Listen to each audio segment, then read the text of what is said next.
pissed that Ashanti and Nelly even agreed to do a reality TV show. First and foremost, when Kevin Gates came and said, "Who I love, I don't discuss," I felt that in my soul, because I got extra excited when my daughter graduated, and then I started posting her more and more and more.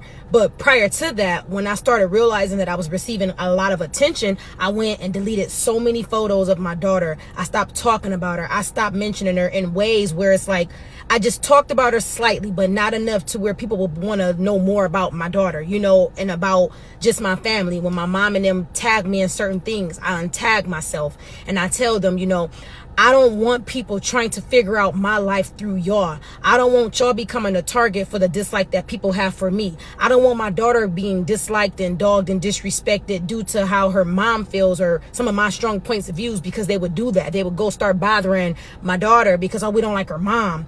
And so when it comes to a relationship and a marriage, I don't know why we always feel like we got to put that out for like the validation of people, or like where we feel like we got to let people know about our super personal business. But I'm here to tell you, when I do decide to get back into a relationship, it's not going to be aired like people would assume it to be, because who I love, I don't discuss. And I'm pissed that Nelly even thought that this would be a good idea, because we have to understand, people like the idea and the image of what love looks like, but people do not like the reality of what love really is and how challenging relationships and marriages really are. Like, if you're not just showing up picture perfect, people got so much to say about it. Ashanti should run. Nelly's controlling. Nelly said he was not going to move to New York and leave his hometown in St. Louis.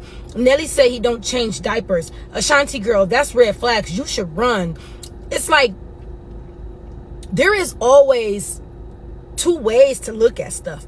And one thing I noticed is that people are usually only wanting to see your relationship and your marriage up close so they can dissect what's not going right and what looks wrong.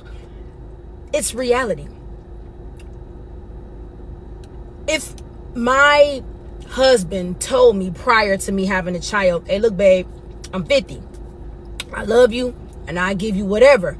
But man, I got enough kids. I know this your first kid. I'm all diapered out. Now, when my little dude get big enough to come run with me, I got him. But the baby stage, that one is on you.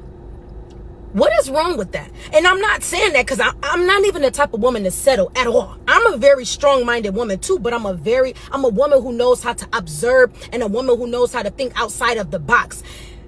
If Ashanti has to be the primary caretaker for the baby, which most moms are, we love in a completely different way when it comes to nurturing a newborn baby.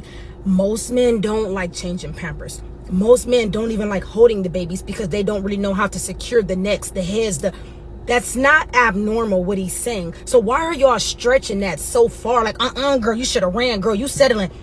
If the man says from 0 to 1, that one is on you, but I got him from here, then if you're going to marry that man, I guess you just got to trust that your man is going to have it from there. Most men are not really into the baby phase. Not to mention, a lot of things are going to make her upset. A lot of things are going to be more of an issue because she's already emotionally in her feelings. She's a first-time mom.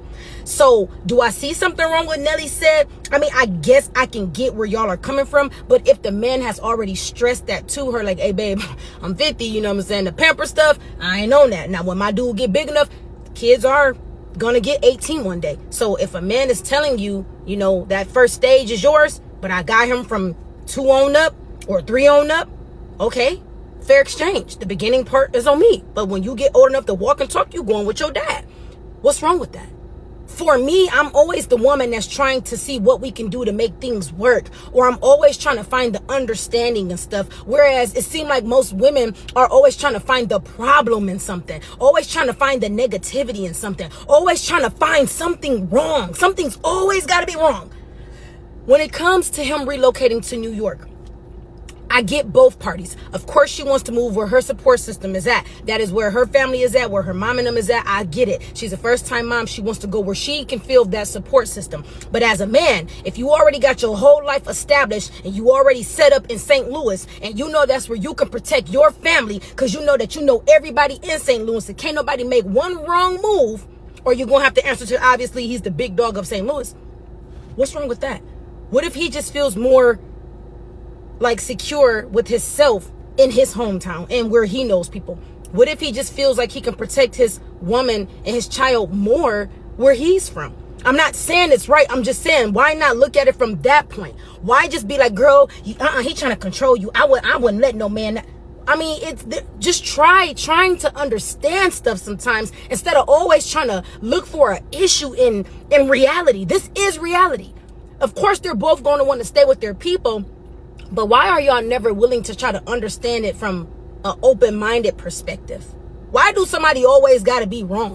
Why do something always got to be wrong? Neither one of them are wrong here. You are talking about two grown people who already had their own life and their own motion before they got back together.